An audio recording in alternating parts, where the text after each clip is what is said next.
Chers amis, bonjour. Parashat Pekoudé. Cette semaine, en plus de la paracha, il y a deux séfarim, le séfer de Shabbat Tchekalim, et en plus, éveil de Rosh Chodesh. Donc c'est un Shabbat très important.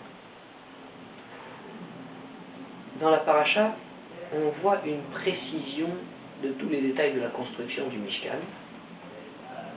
Là, c'est plus pour l'ordonnance de le faire, c'est comment Moshe l'a réalisé. Ce qui est frappant, c'est de voir qu'il y a des matériaux qui sont employés et utilisés ici dans la paracha,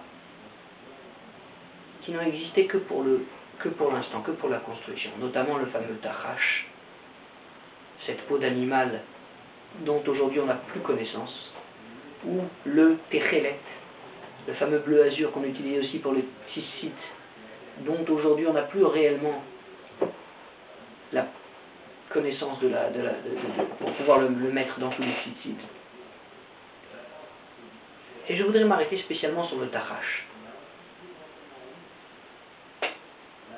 C'est une grande leçon de voir qu'Akadosh Baruch Hu a donné cet animal avec ses couleurs uniquement pour cet instant-là, la construction du Mishkan.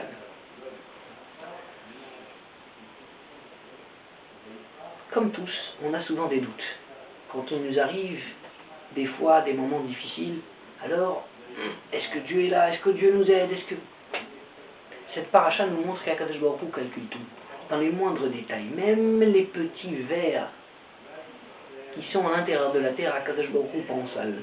Vous savez, le Baal Shem Tov a dit une fois que lorsqu'une feuille tombe d'un arbre, chaque petit mouvement qu'elle fait est calculé et à un une feuille est tombée et il a donc appelé tous ses élèves. Il les a fait sortir de la yeshiva, donc arrêter l'étude, juste pour découvrir la providence divine et voir que finalement sous cette feuille il y avait un petit verre et que c'était la nourriture qu'il avait prévue pour lui. Donc on voit qu'Akadosh Baruch Hu a calculé chaque chose. Alors aujourd'hui nous on a toujours des doutes, des fois, et le Yetzer Hara est très fort, il fait son travail aussi. Mais là, la paracha nous rappelle qu'Akadosh Baruch Hu calcule chaque détail, et que s'il y a quelque chose de précis qui doit arriver pour la construction du Mishkan, alors il y a un animal qui ne va vivre qu'à cette époque.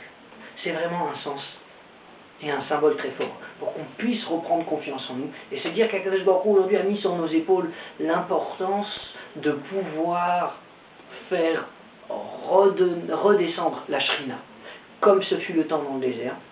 On voit que à la fin de la paracha, Moshe ne pouvait même pas s'approcher du Mishkan quand le Hamoud Anan était posé dessus, donc on voit qu'il y avait réellement une existence de la lumière divine qui était physiquement palpable, ce qu'aujourd'hui n'est plus le cas. Mais depuis la destruction du temple, il compte sur nous pour qu'on soit capable de faire redescendre cette lumière. Et comment? Et bien encore une fois, comme on le dit et on le répète, en pratiquant toutes les mitzvot, en venant au cours de Torah, en mettant les téphilines chaque jour, et bien à chaque fois plus on raffine et on rapproche cette fameuse lumière d'Hachem pour qu'on puisse réussir à reconstruire le troisième Beth Amikdash. Alors,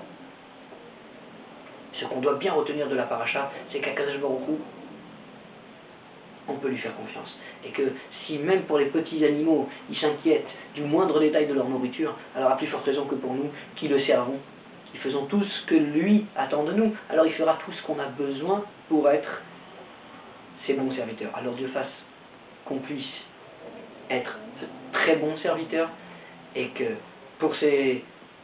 pour pouvoir accomplir ces missions, Akadosh Baruch Hu s'occupera de nous donner tout ce qu'on a besoin dans la matière, matériellement impeccable, que ce soit dans la santé, les enfants et la réussite matérielle pour qu'on puisse s'occuper de son travail spirituel, à savoir la pratique des mitzvot, l'étude de la Torah, et faire descendre cette fameuse lumière qu'on avait le mérite de pouvoir voir dans le désert, cette fois dans le troisième Beth Amikdash qui sera l'uni définitif. Amen.